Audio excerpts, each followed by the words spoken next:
Hai, balik lagi dengan gue Bayu Tabusala di Ekonom Pemalas. Kali ini gue mau bahas sebuah film dari Netflix namanya Stutz, STUTZ.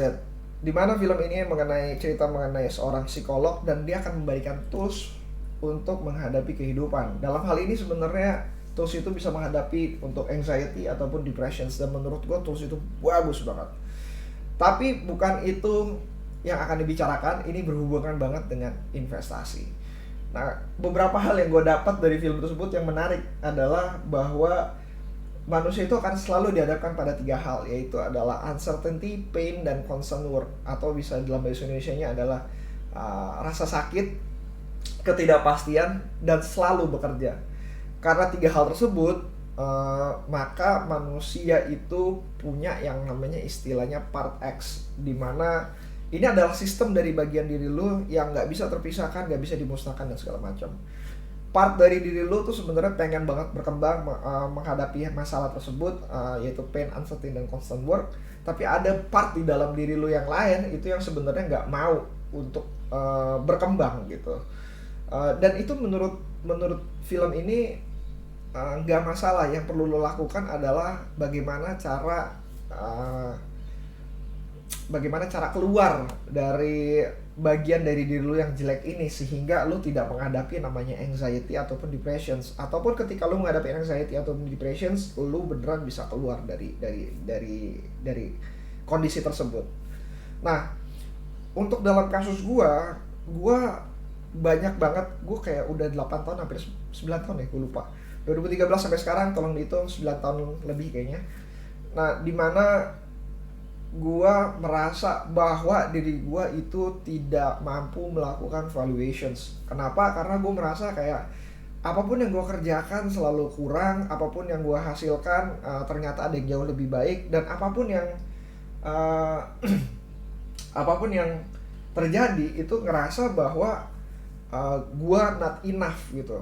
Padahal ketika gue melakukan uh, rework terhadap valuations yang gue punya, entah dalam bentuk ketikan atau segala macam, majornya itu tidak berubah. Paling ada penambahan poin detail, tapi majornya benar-benar tidak berubah. Akan tetapi karena adanya ketidakpastian tersebut, apalagi ketika portofolio lo dalam kondisi negatif, itu yang pertama. Kedua, ataupun portofolio lo mendapatkan keuntungan yang tidak sesuai dengan yang lo inginkan, uh, lu benar-benar berpikir bahwa apakah gue melakukan valuasi secara benar. Gue nggak cukup untuk bersabar. Tapi kembali lagi bahwa setiap manusia itu bisa dihadapkan dengan uncertainty. Nah, untuk menghadapi hal tersebut, Stutz menggunakan beberapa metode. Salah satunya yang gue suka adalah namanya radical acceptance. Radical acceptance itu adalah ketika lu berusaha untuk mendapatkan sesuatu hal yang positif bukan negatif, dari momen yang ada yang terjadi pada diri lu. Momen yang ada yang terjadi pada diri lu saat ini, lu berusaha untuk mencari hal-hal positif di dalamnya. Kenapa? Kalau misalkan lu bisa mendapatkan hal positif dalamnya, lu akan terus berkembang ke masa mendatang.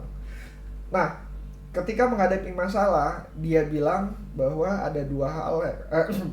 Ini berdasarkan gua punya apa istilahnya, gua punya pandangan bahwa dua hal yang uh, dilakukan manusia ketika menghadapi masalah adalah satu, moving forward, dan kedua adalah jatuh ke dalam labirin. Labirin ini adalah ketika lu reminiscing di old time, ketika lu melihat masa lalu dan lu merasa bahwa masa lalu jauh lebih baik dibanding masa sekarang. Ketika lu melihat diri lu di masa lalu bahwa lu bisa mendapatkan keuntungan yang lebih tinggi dibanding sekarang, dan akhirnya lu tidak mendapatkan apapun dari saat ini karena lu selalu berpikiran terhadap masa lalu, lu nggak mau berkembang sama sekali. Dan kalau misalkan lu memilih untuk moving forward, ya tadi lu bisa dengan melakukan langkah yang pertama, yaitu adalah radical acceptance, bahwa diri lu tuh sebenarnya baik dan positif, dan lu telah melakukan apapun yang telah terbaik yang lu telah lakukan, walaupun itu nggak akan cukup. Kenapa? Dalam moving forward, istilah dari yang dia lakukan adalah bagaikan lu sedang memintai permata namanya. Pros itu apa ya? Ya anggap aja permata lah. Nah, uh, pearls di sini ataupun permata ya, gila men, gue bahasa Inggrisnya jelek banget. Oke, anggap aja permata. Dan kalau misalkan lu meminta permata dari satu dengan menggunakan sebuah benang, lu akan memasukkan permata itu dalam benang yang pertama. Itu artinya lu akan melakukan aksi lu yang pertama. Aksi di sini nggak harus benar-benar melakukan valuations atau apapun, tapi mengenai bagaimana dengan lu berpikir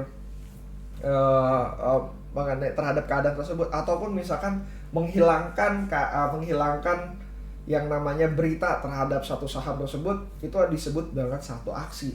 Even lu ignore terhadap berita yang ada ataupun tidur ataupun segala macam, itu adalah satu aksi. Tapi yang perlu kalian ketahui adalah ketika kalian melakukan satu aksi, permata tersebut ada satu bintik hitam yang bisa dikatakan bahwa tidak ada satupun permata yang benar-benar bersih gitu. Dan kalau kalian acceptance terhadap apa yang terjadi pada permata tersebut, yang kalian lakukan adalah bukan jatuh kepada permata tersebut untuk menghasilkan permata yang bagus karena memang tidak ada. Yang kalian lakukan adalah mulai berjalan ke depan, yaitu mengisi permata yang selanjutnya. Dan selama kalian melakukan aksi selanjutnya dan melakukan aksi selanjutnya dan melakukan aksi selanjutnya tanpa memperhatikan adanya yang ketidaksempurnaan dari permata tersebut, kalian lebih dari cukup untuk berkembang dalam dunia investasi ini. Karena ya balik lagi, apalagi kalian baru mulai, akan banyak banget kayak permatanya bener-bener kotor. Dan ketika kalian sudah mungkin kayak gue udah 9 tahun di dunia investasi ini, even lu menjadi expert untuk menemukan kesalahan dari permata tersebut gitu. Menurutku sih seperti itu ya. Jadi ketika lu expert dalam menemukan kesalahan dari permata tersebut, lu berusaha untuk benar-benar cleaning up sehingga lu malah berhenti dan tidak berkembang ataupun tidak melakukan valuasi selanjutnya. Yang kalian perlu lakukan adalah sebenarnya radical acceptance terhadap saat ini, bahwa kalian itu sudah melakukan yang terbaik, bahwa tidak ada sesuatu yang sempurna. Yang kalian harus lakukan adalah what next. Ketika informasi ini keluar, ketika saham kalian jatuh, ketika saham tersebut konstan, ketika saham tersebut tidak sesuai dengan apa yang kalian inginkan, pertanyaannya adalah what next. Moving forward dari apa yang kalian lakukan dibandingkan hanya melihat permata yang telah kalian taruh dan ternyata tidak sempurna.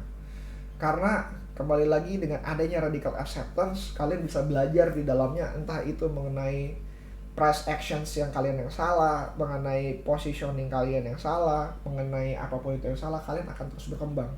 Dan di antara semua perkembangan tersebut, kalian harus mencatatnya. Kalau misalkan dengan cara mencatat, artinya kalian mulai berbicara dengan subconscious kalian. Dan ketika kalian berbicara dengan subconscious kalian, dengan harapan tersebut, kalian bisa merubah subconscious kalian dan bisa menghasilkan better judgment terhadap investasi kalian di masa mendatang. So, kali ini terkesan benar-benar super random, tapi ini yang pengen kali ini gue bagikan karena ini dekat banget dengan gue sekarang dan gue berharap ada banyak orang bisa terbantu dengan podcast ini. Kalau ada pertanyaan, kalian bisa masuk ke Instagram gue di bayutabusala@gmail.com di @bayutabusala ataupun email gue di bayutabusala@gmail.com. Layaknya podcast ini, layaknya investasi gue, bahwa tidak ada yang perfect. Let's see bahwa ternyata podcast ini tetap berjalan. See you again next time.